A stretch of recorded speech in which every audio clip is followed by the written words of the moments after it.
গেল বিদ্যালয়ের শরীরচর্চা বিষয়ক শিক্ষক জনাব মোহাম্মদ আলমগীর হোসেন সাহেবের একটি বাঁশির আওয়াজে সব থেকে দ্রুত গতিতে মোটরসাইকেল চালনা প্রতিযোগিতা। দর্শক দেখতে পাচ্ছেন আপনারা নিশ্চয়ই খেলাটি অতি আনন্দের একটি খেলা। অনেকেই অতিগতি ছুটে চলে যাচ্ছে, অনেক আরোহী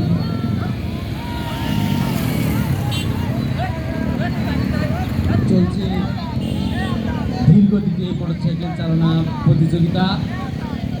আমরা সবাই যার যার নির্দিষ্ট জায়গায় বসে খেলাটি অনুভব করব, খেলাটি উপভোগ করব, যাতে কোনো রকম বিশৃঙ্খলা না ঘটে।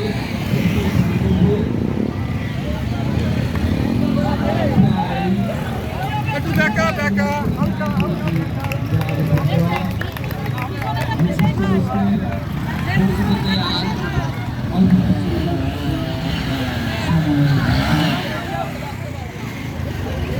চলে গেছে অনেকেই হতাশ